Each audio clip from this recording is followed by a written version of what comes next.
রয় training প্রাপ্ত ইন্ডিয়ার খাস দালাল হাসিনার পায়ের ধুলি নেওয়া থার্ড ক্লাস বটতলার উকিল দুবাই মালয়েশিয়ার রেসিডেন্ট এস আলমের সাবেক কর্মচারী চুপপুরে পাছায় লাথি দিয়া বঙ্গভবন থেকে বাইর করে দেওয়া। এখন প্রশ্ন আসবে, কে হবে প্রেসিডেন্ট বাংলাদেশের? খুবই গুরুত্বপূর্ণ প্রশ্ন। এটার উত্তর আমাদের জানা আছে। কি সেই উত্তর? একজনই আছেন বাংলাদেশের প্রেসিডেন্ট হওয়ার যোগ্য, তিনি বেগম খালেদা জিয়া, যিনি আমাদের ইতিহাসের মহানায়ক, যিনি আমাদের প্রজন্মকে শিখাইছেন মাথা উঁচু করে লড়াই করতে, যিনি বলছিলেন ওদের হাতে গোলামির জিনজির, আমাদের হাতে স্বাধীনতার পতাকা, যিনি দল মতের ঊর্ধ্বে উঠা আজ জাতীয় ঐক্যের প্রতীক হয়েছেন। সেই বাংলাদেশের প্রথম নারী প্রধানমন্ত্রী, আজকে বাংলাদেশের প্রথম নারী রাষ্ট্রপতি হবেন তিনি আর প্রফেসর ইউনূস।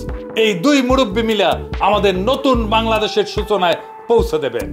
খালেদা জিয়া বাংলাদেশকে শুধু দিয়েই গেছেন, আমরা ওনাকে কিছুই দিতে পারি না। বাংলাদেশ উনাকে রাষ্ট্রপতি বানায় নিজে সম্মানিত হতে চায়। বাংলাদেশের ইতিহাসে এমন দুই নেতার অভূতপূর্ব অভিভাবকত্ব আমরা আর কোনোদিন পাবো না। আমরা এই সুযোগ হারাইতে চাই না। আমরা বেগম খালেদা জিয়ার অধীনে নির্বাচন করতে চাই। আমাদের সংসদ সদস্যরা বেগম খালেদা জিয়ার কাছে শপথ পড়ুক, এইটা আমরা চাই।